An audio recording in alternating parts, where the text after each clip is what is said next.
எல்லாருக்கும் வணக்கம். முதல்ல இந்த இங்கே வருகை தந்துள்ள அனைவருக்கும் என்னுடைய மனமார்ந்த நன்றியை தெரிவித்துக் கொண்டு உங்க எல்லாரும் வருக வருக என்று வரவேற்கிறேன். இந்த படத்தினுடைய எங்களுடைய தில்லுக்கு துட்டு 1, 2 அப்புறம் டிடி ரிட்டர்ன்ஸ் எல்லாத்துக்குமே எங்களுக்கு ஒரு ரைட்டிங்ல ஸ்கிரிப்ட்ல ஒரு மிகப்பெரிய ஒரு குருவா இருந்து உதவி பண்ணியது திரு இந்திரா சவுந்தரராஜன் சார். அவர் இப்போ இங்க இல்லை, இறந்துட்டாங்க அவரு. ஸோ அவருடைய மறைவு மிகப்பெரிய ஒரு இழப்பு எங்களுக்கு. இருந்தாலும் அவருடைய ஆன்மா எங்களுக்கு வாழ்த்து தெரிவித்து எங்களோட இருந்து சப்போர்ட் பண்ணணும் நம்புகிறோம். ஸோ அவருக்கு இந்த நேரத்தில் என்னுடைய மனமார்ந்த வணக்கத்தை தெரிவித்துக் கொண்டு இந்த நிகழ்ச்சிக்குள்ள போகலாம். ஃபர்ஸ்ட், இந்த படத்தினுடைய விழாக்கு வருகை தந்துள்ள எங்களுடைய எஸ்டிஆர். ஸோ அவரை பற்றி நான் நிறைய இன்டர்வியூவில் சொல்லியிருக்கேன். அதாவது அவர் இல்லைன்னா இன்னைக்கு நான் இங்கே இல்லை. ஸோ அவர் தான் சினிமாவில் என்னை கொண்டு வந்தது.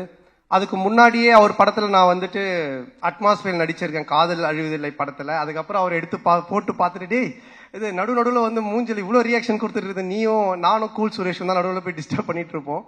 ஸோ பார்த்துட்டு இது பண்ணாரு. அதுக்கப்புறம் மன்மதனில் கூப்பிட்டு கொடுத்தாங்க ஃபர்ஸ்ட் சான்ஸ்.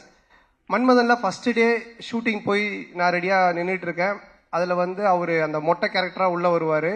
வந்த உடனே நான் வந்து வாங்கன்னொன்னே இந்த மாதிரி என் பேரை கேட்பாரு, இங்கே இன்ட்ரடியூஸ் ஆகும். இதுதான் சீன். நான் ரெடி ஆகிட்டேன், நான் ரெடியாக இருந்தேன். அப்புறம் அவர் வந்தோன்னு ஒரு சின்ன டிஸ்கஷன் போயிட்டே இருந்துச்சு. நான் டவுட் ஆகிட்டு, என்ன ஏதாவது ஆளுகளை மாற்றுறாங்களா இல்லை என்ன ஆச்சுன்னு தெரியலையே அப்படின்னு போயிட்டு மெதுவாக என்னாச்சு அப்படின்னு சொல்லி கேட்டேன். இல்லை, நீ லொல்லு சபாலேருந்து வந்திருக்கீங்க, இப்போது ஃபஸ்ட் டைம் ஸ்க்ரீனில் காட்ட போகிறோம், உங்களுக்கு ஒரு கிளாப்ஸ் வரணும் ஓப்பனிங்கு, அதுக்காக யோசிச்சுட்டு இருக்க, சும்மா ஜென்ரலாக வந்து பேச வேண்டாம் அப்படின்னு சொன்னார். ஆனால் நான் வந்துட்டு எனக்கு கிளாப்ஸா தேட்டரில் அடிப்பாங்களா அப்படின்னு சொல்லி கேட்டேன். இல்லை லொல்லு சபா டிவியில் ரீச் இருக்குல்ல, கண்டிப்பாக உங்களுக்கு தேட்டரில் கிளாப்ஸ் வரும் அப்படின்னாரு. அப்போ நான் வந்து என்ன பண்ணணும் அப்படின்னு சொல்லி கேட்டேன். சரி ஒன்று பண்ணலாம், நான் வந்தோடனே உன் பேர் கேட்குறேன், உன் பேர் என்னன்னா, அப்போ தான் வச்சோம் பாபின்னு வச்சோம். உன் பேர் என்னன்னு கேட்குறேன், நீ வந்துட்டு பாபின்னு சொல்லு. நான் எக்கோவில் வந்து ஒரு 3 இடத்துல பாபி பாபி பாபின்னு அப்படி போட்டுட்டு மியூசிக்கெல்லாம் காமிச்சிட்டு அப்புறம் நான் சீனுக்குள்ளே நம்ம போகலாம் அப்படின்னாரு. நல்லா இருந்துச்சு. அவருக்கு என்னன்னா என்னை காட்டும் போதே ஒரு கிளாப்ஸோட காட்டணும் அப்படின்றதுக்காக சொன்னார். அப்போ நான் சொன்னேன், இல்லை இப்படி ஒன்று பண்ணலாமா, என்ன நீங்கள் கேளுங்க, நான் வந்து 3 தடவை நானே பாபி பாபி பாபின்னு சொல்கிறேன், அதுக்கப்புறம் நீங்கள் அந்த டைலாக் சொல்லுங்கள், அப்படி பண்ணலாம் அப்படின்னா. ஒன்று அவரும் சிரிச்சிட்டு, சரி நல்லா தான் இருக்குது, ஆனால் பில்டப்பாக இருக்காது, ஆனால் நல்லா தான் இருக்குது அப்படின்னாரு. நல்லா தான் இருக்கும் அப்படின்னு சொல்லிட்டு அப்போ தான் அந்த ஃபர்ஸ்ட் டைலாக்கு அவர் வந்து என்கிட்ட கேட்பார், உன் பேர் என்னன்னு. நான் ஒன்று பாபி பாபி பாபின்னுவேன். ஒன்று அவர் பாபி பாபி பாபின்னு, டேய் ஒரு பாபி தாண்டா என் பேர் அப்படின்னு சொல்லுவேன்.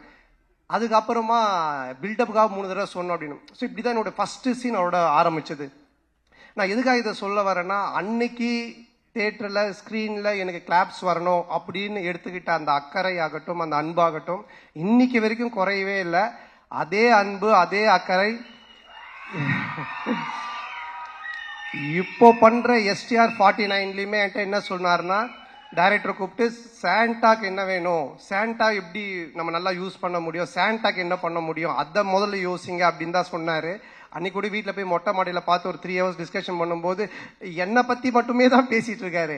ஸோ இப்படிப்பட்ட ஒரு அன்பும் அரவணைப்பும் கொண்ட ஒரு அருமையான ஒருத்தர் எனக்கு கிடைச்சது. உண்மையிலேயே நான் கடவுளுக்கு நன்றி சொல்லணும், எங்கள் அப்பா அம்மாவுக்கு நன்றி சொல்லணும். ஸோ ரொம்ப நன்றி நீங்கள், I love you all the time. அதனால் எனி டைம் எப்பவுமே அவருக்கு பின்னாடி அவர் கூட நான் கண்டிப்பாக நிற்பேன். அது எதுவாக இருந்தாலும் என்னவாக இருந்தாலும் அது நிச்சயமாக இந்த வருஷம் STR 49 நீங்கள் பார்ப்பீங்க. ஸோ சொல்லி ஆரியா முறைக்கிறான், ஏண்டா நாங்கள் கஷ்டப்பட்டு செலவு பண்ணி சத்யம் தேட்டரை புக் பண்ணால் நீங்கள் 2 பேரும் பேசிட்டு இருப்பீங்களா அப்படின்ட்டு. அடுத்தது இந்த படத்தினுடைய ப்ரொடியூசர் ஆர்யா. ஸோ ஆர்யா தான் எனக்கு தெரியும், ஆர்யா தான் நிகாரிகா ப்ரொடக்ஷன் அவங்களை கொண்டு வந்தது. கொண்டு வரும்போது எல்லாமே சூப்பராக போச்சு. அப்போ ஆர்யா வந்து ஒருத்தர் சொன்னாங்களே, கிஷோர் எங்க, அவர் கிஷோர் வாங்க வாங்க, இவர் தான் கிளாரிட்டி கிஷோர். இவரை கூட்டிகிட்டு வந்து என்கிட்ட ஒப்படைச்சிட்டு போயிட்டான். இவரை ஃபர்ஸ்ட் கேட்டோன்னா என்ன சார்னா, அவர் வந்து ஒன்றும் இல்லை சார், எனக்கு கிளாரிட்டி இருந்தால் போதும் அப்படின்னாரு. நான் உடனே சரி ஓகே கிளாரிட்டி தானே அப்படின்ட்டேன். ஃபார் எக்ஸாம்பிள் ஒரு பேப்பர் கேட்டோன்னு வச்சுங்களேன், வெள்ளை பேப்பரா இல்லை ப்ரௌன் பேப்பரான்னு.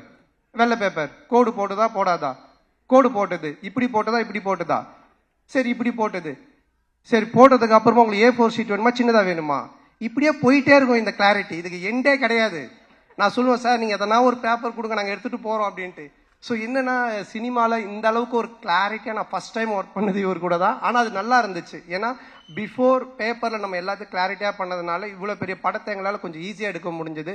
ஸோ அவருக்கு முதல்ல நன்றி, ரொம்ப தேங்க்யூ சார். கிளாரிட்டியாக இருக்கா பேச்சு? அதுக்கப்புறமா ஆர்யா என்னுடைய நண்பர்ல இந்த உயிர் நண்பன் அப்படின்வாங்களே அந்த மாதிரி. நாங்க கல்லூரியின் இல்ல காசு கொடுத்துருக்கான்னு சொல்லிதான் ஆகணும். அதாவது கல்லூரியின் கதை படத்துல தான் நாங்க 2 பேரும் ஃப்ரெண்ட் ஆனோம். ஃப்ரெண்ட் ஆனோடனே ஃபர்ஸ்ட் படத்துல நல்லா க்ளோஸ் ஆயிட்டோம். அப்போ வந்து படத்துலலாம் பாத்தீங்கன்னா ஹீரோயினுக்கு ஃப்ரெண்ட்ஸா பெங்களூர்ல இருந்து ரிச் கேர்ள்ஸ் கூட்டு வந்து நடிக்க வைப்பாங்க. அவங்க தான் கூட வருவாங்க ஃப்ரெண்ட்ஸா. அப்ப எந்த வந்து மன்மதன் ரிலீஸ் ஆகி ஒரு 2 படம் தான் ரிலீஸ் ஆயிருந்துச்சு. பெருசா எனக்கு தெரியாது வெளியே. ரெண்டாவது அவங்க பெங்களூர்ல இருந்து வந்திருக்காங்க. ஆர்யா தான் ஹீரோ. அவன் அறிந்து மரியாமல் நடிச்சு முடிச்சிருக்கான், ஆனால் ரிலீஸ் ஆகல. ஸோ நாங்களாம் ஒன்னா தான் உட்காந்து சாப்பிடுவோம். எங்களுக்கு கேரவன் கிடையாது. அப்போ அவங்க எல்லாம் நீங்க யாருன்னு என்ன கேட்கும்போது நான் ஆர்யா ஹீரோன்னு தெரியும் இந்த படத்துல. நீங்க யாருமே ஒன்னு ஆர்யால என்னது இவரு யாருன்னு கேட்டீங்களா? இவர் தான் comedy super star, south India comedy super ஸ்டார்ன்ட்டான். ஆனா அவங்களா is a comedy super star south India, yes Telugu Malayalam Tamil all language is a super ஸ்டார்ன்ட்டான். உடனே அந்த பொண்ணுங்களாம் ஒரு மாதிரி டவுட்டா என்ன பார்த்தாங்க. பார்த்தோன்னே டக்குன்னு ஆர்யால மச்சான் அவங்க டவுட்டா பாக்குறாங்க, டக்குன்னு ஒரு காமெடி பண்ணு அப்படின்னா. டேய் என்னடா சம்மந்தமே இல்லாம காமெடி சூப்பர் ஸ்டார் இப்ப காமெடி பண்ணுன்ற மச்சா மச்சா பண்ணு தப்பாயிடும் நீ பண்ணு அப்படின்னா. சரி நானும் எழுந்து அவங்க முன்னாடி சரி பழைய பாட்டுக்கு இப்ப இருக்க ஹீரோஸ்லாம் டான்ஸ் ஆன அப்படின்னா ஆடி காமிச்சிக்கிட்டு இருக்கேன். அவங்க சிரிக்கல, மச்சான் பத்தல இன்னும் நல்லா பண்ணு அப்படின்னா. இதை தான் நாங்கள் விஎஸ்ஓபியில் கூட வச்சிருந்தோம். உடனே கொஞ்ச நாள் கழிச்சு அவனும் வந்துட்டான் நடிக்கிறதுக்கு. 2 பேரும் சேர்ந்து பயங்கரமா அவன் ஹீரோயினா நான் ஹீரோவா நடிச்செல்லாம் ஆடிட்டு இருக்கோம். அவங்களாம் அப்படியே பார்த்துட்டு இருக்காங்க. இதை டைரக்டரும் ப்ரொடியூசரும் பார்த்துட்டாங்க. 2 பேரும் கூப்பிட்டு என்ன சார் ஒரு ஹீரோ ஒரு காமெடியானு அந்த பொண்ணுங்க முன்னாடி போய் டான்ஸ் ஆடினு காமெடி பண்ணிட்டு இருக்கீங்க அப்படின்போது இல்லை சார் அவனை வந்து ப்ரூவ் பண்ண நான் சொன்ன மச்சான் என்ன ப்ரூவே பண்ண வேணாம் என்னை விட்டுரு நான் காமெடினா இல்லாமல் கூட போறேன்ட்டு. அதுக்கப்புறமா அந்த காமெடி சூப்பர் ஸ்டார்ன்றது அவன் விடவே இல்லை. சேட்டை படம் அப்போ காமெடி சூப்பர் ஸ்டார் டைட்டிலே எனக்கு போட்டுட்டான் படத்துல. நான் லிங்கால நடிக்கும் போது ரஜினி சார் கூப்பிட்டு கேட்கிறாரு நீங்க காமெடி சூப்பர் ஸ்டாரா அப்படின்னு. நான் ஒண்ணு இல்ல சார் ஆர்யா தான் போட்டான்னு. நீங்க சொல்லாமலா போட்டிருப்பான் அப்படின்னாரு. சார் சத்தியமா நான் சொல்ல சார், அதாவது என்னை எந்த லெவல்ல மாட்டிட்டு இருக்கானா. எங்களோட ஃப்ரெண்ட்ஷிப் அந்த மாதிரி. ஆனா இதெல்லாம் ஒண்ணுமே இல்லை. இப்போ ஒரு மேட்ரு ஒன்று சொல்ல போறேன், அதை கேளுங்க. என்னாச்சுன்னா இந்த படம் ஆரம்பிச்சிட்டோம். இந்த மாதிரி ஆனந்த் போய் லைன் சொல்லிட்டான், ஆர்யாக்கு பிடிச்சி போச்சு, ஆர்யா சூப்பர் நம்ம பண்ணலாம் அப்படின்னு சொல்லிட்டான். சொல்லி முடிச்சுட்டு 6 மந்த் ஆயிடுச்சு. நான் அதுக்கப்புறம் டிடி ரிட்டர்ன்ஸ் முடிச்சுட்டு வடக்குப்பட்டி ராமசாமி அப்புறம் இங்க நான் தான் கிங்கெல்லாம் முடிச்சுட்டேன். ஸோ அப்புறம் ஆர்யா வந்தான், அவங்க ஃபுல் ஸ்டோரி சொன்னாங்க, ஆர்யா கேட்டுட்டான். நான் இந்த இன்பிட்வீன்ல ஒரு இடம் வாங்கினேன். இடம் வாங்கி வீடு ஒரு பழைய வீட்டோட வாங்கினேன். அந்த வீட்டை வந்து ரெனோவேஷன் பண்ணிட்டு அங்கே போயிடலாம் அப்படின்ற ஒரு ஐடியால நான் மூவ் பண்ணிட்டு ரெடி பண்ணிட்டு இருக்கேன். எங்க அம்மாவும் ஒய்ஃபும் வெள்ளிக்கிழமைனா அந்த வீட்டுக்கு போயிட்டு விளக்கு ஏற்றுவாங்க. ஆல்மோஸ்ட் அந்த வீடு செட் ஆயிடுச்சு, தான் போறோம் அப்படின்ட்டு. ஆர்யா கதை கேட்டு முடிச்சுட்டு எங்கடா இருக்க அப்படின்னு சொன்னா, மச்சான் அந்த மாதிரி நான் இந்த ஒரு இடம் வாங்கியிருக்கேன்டா, அங்கே ஒரு வீடு இருக்கு, அது ரெனோவேஷன் பண்ணிட்டு இருக்கேன். சரி அங்கே நான் வந்துடுறேன் அப்படின்ட்டு அங்கே வந்தான். வந்து மச்சா படம் சூப்பரா அது கதை நல்லா நம்ம பண்ணிடலாம், எவ்வளவு செலவுனாலும் பிரச்சனை இல்லை, செமையா பண்ணிடலாம். சரி இது என்ன இதான் மச்சா வீடு நான் சொன்னேன். பார்த்துட்டு இல்ல ஏய் என்னடா வீடு நல்லாவே இல்லையா மச்சான், அவன் உள்ள எல்லாம் போய் பார்த்துட்டுல மச்சான் அந்த வீட்டை இடிச்சிரு அப்படின்ட்டான். நான் ஒன்னே ஷாக் ஆகி மச்சான் வீட்டெல்லாம் இடிக்க முடியாது மச்சான், நான் வீட்டுல எல்லாம் சொல்லிட்டேன் இது ரெனோவேஷன் பண்றோம், இடிச்சா நிறைய செலவாகும், அதுவும் இல்லாம ரொம்ப நாள் ஆகும்ல. ஏய் கம்னு நீ ஏதாவது ஒன்று இப்படிதான் பண்ணு வேடா கூடமா, அதுக்கப்புறமா வந்துட்டு இது சரியில்லை அது சரியில்லைன்னு சொல்லிட்டு இருப்பேன் அப்படின்னு சொல்லிட்டு என்ன பண்ணிட்டான்னா வீட்டை இடிக்க சொல்லி உடனே அவங்க ஃப்ரெண்டுக்கு ஃபோன் பண்ணான். ஃபோன் பண்ணி இது மாதிரி மச்சான் சந்தான வீடு தான் அட்ரஸ் நான் உனக்கு அனுப்புறேன், நீ இந்த வீட்டை வந்து இடிச்சு ஃபுல்லா டெமாலிஷ் பண்ணிட்டேன்னா. உடனே அவன் வந்து ஒரு பாய்க்கு ஃபோன் பண்ணா, ஒரு பாய் ஒருத்தர் வந்தாரு. சண்டே நைட் இது நடக்குது, மண்டே டியூஸ்டே வெட்னஸ்டே தேர்ஸ்டே இடிச்சு தரமட்டமாக்கி எல்லாத்தையும் வாரின்னு போயிட்டாங்க. வெள்ளிக்கிழமை எங்க அம்மா ஒய்ஃபும் போய் விளக்கேற்றுவாங்கல்ல, அவங்க வெள்ளிக்கிழமை போயிருக்காங்க. நான் சொல்லலை ஏன்னா திட்டுவாங்க அப்படின்ட்டு. எங்க அம்மா போயிட்டு வீட்டை காண சொல்லி தேடிக்கிட்டே இருக்கிறாங்க. இந்த தெருவு போயிருக்காங்க, அந்த தெருவு போயிருக்கிறாங்க. அதுக்கப்புறம் எனக்கு ஃபோன் அடிக்கிறாங்க, ராஜா நம்ம வீட்டை காணும்பா அப்படின்ட்டு. நான் எப்படா சொல்றதுன்னே எனக்கு தெரியல.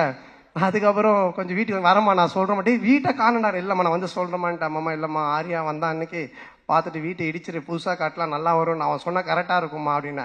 உடனே எங்க அம்மா ஷாக்கா, ஏண்டா நீங்க 2 பேரும் படத்துல தானடா அப்படி பண்ணுவீங்க, நிஜ வாழ்க்கையில மாடா பண்ணுவீங்க, ஒரு வீட்டை இடிச்சிட்டு கிரவுண்டா வச்சிருக்கீங்க. ஸோ இந்த லெவல் நாங்க 2 பேரும் ஃப்ரெண்ட்ஷிப். ஆனா என்னன்னா இதுல ஒரு விஷயம் நான் சொல்றது, 2 பேருமே இது வரைக்கும் அந்த கல்லூரியின் கதையில இருந்து இன்னைக்கு வரைக்கும் பயந்ததே கிடையாது. சினிமால இப்படி பண்ணலாம் அப்படி செய்யலாம் அப்படி செய்யலாம் பயந்ததே கிடையாது. எதுவா இருந்தாலும் தைரியமா பண்ணுவோம். ஐயோ அது அப்படி ஆயிடுமோ, ஐயோ இப்படி ஆயிடுமோ, இப்படி பண்ண அப்படி ஆயிடுமோ அப்படின்ற பயம் எங்களுக்கு கிடையவே கிடையாது. வாழ்ற வரைக்கும் ஜாலியா வாழ்வோம், நல்லபடியா வாழ்வோம், என்ன வருதோ பார்ப்போம், ஃபேஸ் பண்ணுவோம், அப்படியே போயிட்டே இருப்போம். அந்த ஒரு எனர்ஜி தான் இன்னைக்கு வரைக்கும் ஆர்யாவை இங்க ஒரு இந்த இடத்துல கொண்டு வந்து ப்ரொடியூசராக நிற்க வச்சிருக்கு, என்னையும் ஒரு படம் பண்ணி போயிட்டு இருக்கிற ஒரு இடத்துல வச்சிருக்கு. ஸோ நாங்கள் 2 பேரும் பயந்ததே கிடையாது. இந்த படம் நீங்கள் சொன்ன மாதிரி, ஆர்யா சொன்ன மாதிரி, என்னுடைய பிரச்சனையை தீர்த்து படத்தை பண்ணுறதெல்லாம் வந்துட்டு வேற யாருனா இருந்தாங்கன்னா என் வீட்டு வாசலே தான் படுத்திட்டு இருந்திருப்பாங்க. ஸோ அந்த அளவுக்கு, ஏன்னா ஆர்யா சொன்னது, நீ இந்த படம் பண்ணி முடிக்கிற வரைக்கும் வேற படம் கமிட் ஆகாத, ஃப்ரீயாக பண்ணு, உன் பிரச்சனை எல்லாத்தையும் நான் பார்த்துக்கிறேன், உன் வேலை படத்தை ஜெயிக்கிறது மட்டும்தான் அப்படின்னு சொன்னால், அதுக்காக இறங்கி இந்த படத்தில் வேலை செஞ்சுருக்கேன். நிச்சயமாக இந்த படம் மிகப்பெரிய ஒரு வெற்றி படமாக ஆர்யாக்கு நான் திருப்பி தருவேன். மிகப்பெரிய வெற்றி படமாக இது இருக்கும். இந்த படத்தினுடைய இயக்குனர் ஆனந்த், பிரேமானந்த். ஸோ நான் வந்து தமிழ் சினிமாவின் கிறிஸ்டோபர் நோலன் அப்படின்னு தான் சொல்லுவேன். ஒரு கதை சொன்னால் அதை பல லேயரில் சொல்லுவான். டிடி ரிட்டர்ன்ஸ் பார்த்தீங்கன்னா ஒரு ஹாரர் தான், ஆனால் ஹாரருக்குள்ள ஒரு கேம் ஷோ இருக்கும், கேமுக்குள்ள ஒரு பணம் திருட்டு போகிற ஒரு அட்வென்ச்சர் இருக்கும். ஸோ இப்படி த்ரில்லரு, அட்வென்ச்சரு, அதுக்குள்ள கேம், இப்படி நிறைய மல்டி லேயர்ஸில் ஒன்று பண்ணுவான். அந்த மாதிரி தான் இந்த கதையும். இந்த கதை எனக்கு தெரிஞ்சு இன்னைக்கு ஸ்டேஜில் உட்காந்துருக்க யாருக்குமே தெரியாது. ஈவன் ஆர்யா கூட சரியா தெரியாது, யாருக்கும் நடிச்சவங்களுக்கு தெரியாது. இதை எடுத்து முடிச்சு பார்த்தா மட்டும்தான் இது புரியும். ஆனால் பார்க்கும்போது அவ்வளோ கிளாரிட்டியாக, கிளியராக, அவ்வளோ காமெடியாக ஒர்க் அவுட் பண்ணுவான். ஸோ அந்த விதத்தில் ஆனந்தை நான் பாராட்டுறேன். ஆனந்துக்கு மனமார்ந்த நன்றி. ஆனந்த் கூட, ஆனந்த் சொன்ன மாதிரி முருகன், எங்க அவனை மேலே தூக்குங்க. அவன் வந்து அந்த வானத்தை போல விஜயகாந்த் மாதிரி பண்ணுவான். அப்படியே தூரமாக நின்று கை காட்டுவான், ஃபீல் பண்ணுவான். ஆனால் வந்து அப்புறம் கேட்பான், என்ன சொல்லவே இல்லை அப்படின்னு. வா மேலே வா, வா வா, இல்லை சொல்லியாச்சு உன்னை பற்றி, மேலே வா. இவன் தான் அங்கே ஓரமாக நிற்கிறான் பாருங்க. அதாவது வந்துட்டு இந்த கேட் ஓரமாக. ஸோ என்னுடைய சைல்ட்ஹுட் ஃப்ரெண்டு, நான் ஜெயிக்கிறது அவனுடைய வெற்றி மாதிரி நினைப்பான். இதில் வர எல்லா காமெடி சீக்வன்ஸ் எல்லாமே இவன் பண்ண ஒரு விஷயம்தான், டீம் ஒர்க்கு. ஆனால் இவன் பிடிச்சிருக்கான். ஸோ அப்புறம் சேது, நீயும் மேடைக்கு வா சேது. வா வா, பரவாயில்ல, வா வா. என்ன ட்ரெஸ் போடலையா? வா. ஸோ சேது நீங்கள் படத்தில் பார்த்துருப்பீங்க. ஸோ இவங்க 2 பேருடைய hard work, it's a team work, Sethu. So இவங்களுக்கு இந்த நேரத்தில் மனமார்ந்த நன்றியை தெரிவிச்சுக்கிறேன். இது மட்டும் இல்லாமல் பி டீம் இருக்காங்க, குணாமான், சுந்தர், விஜய், சரவணன், தானிஷ். ஸோ இவங்களுக்கும் இந்த நேரத்தில் மனமார்ந்த நன்றி. அதுக்கப்புறமா இதில் நடித்த எல்லாருமே, நம்மளுடைய Nizhal Ravi sir, Kasthuri madam, Yashika Anand and Kingsley, மாறண்ணன், எல்லாரும் படத்தில் இருக்கிறாங்க அப்படின்ற மாதிரி இருக்காது. மாறண்ணனுக்கு ஒரு டிவி காமெடி இருக்குது, கண்டிப்பாக செம்மையாக இருக்கும். அது கின்ஸ்லிக்கு ஒரு தலைக்கீழ நடக்கிற காமெடி இருக்குது, மொட்டராஜேந்திரனுக்கு ஒரு எலி காமெடி இருக்குது, அண்ட் நிகழ் ரவி சாருக்கு வந்துட்டு ஒரு டாய்லெட் காமெடி இருக்குது. ஸோ யாஷிகா ஆனந்துக்கு ஒரு பாட்டில் காமெடி இருக்குது, நம்ம கஸ்தூரி மேடம்க்கு ஒரு புக் காமெடி இருக்குது. இப்படி நான் சொல்கிற மாதிரி இந்த காமெடிலாம் நீங்கள் நோட் பண்ணி வச்சுக்கோங்க. தேட்டரில் கண்டிப்பாக பயங்கர கிளாப்ஸ் வரும், நீங்கள் என்ஜாய் பண்ணுவீங்க. ஸோ எல்லாருக்குமே காமெடி வந்து அவ்வளோ நல்லா ஒர்க் பண்ணியிருக்காங்க, ரொம்ப நல்லா ஒர்க் ஆகிருக்கு. அப்புறம் இந்த படத்தினுடைய technician, cameraman sir Deepak sir, எங்களுடைய டீம், அவருடைய வேரியேஷன், நாங்கள் லைனாக ஹாரர் படம் பண்ணாலும் அவரோட அதில் ஒவ்வொன்றுத்துலேயும் ஒரு வேரியேஷன் காமிச்சிக்கிட்டே இருப்பார். ரொம்ப பொறுப்பானவர், ரொம்ப கரெக்டாக எல்லாத்தையும் பார்த்து பண்ணுவார், ரொம்ப செலவு பண்ணாமல் கரெக்டாக பண்ணுவார்.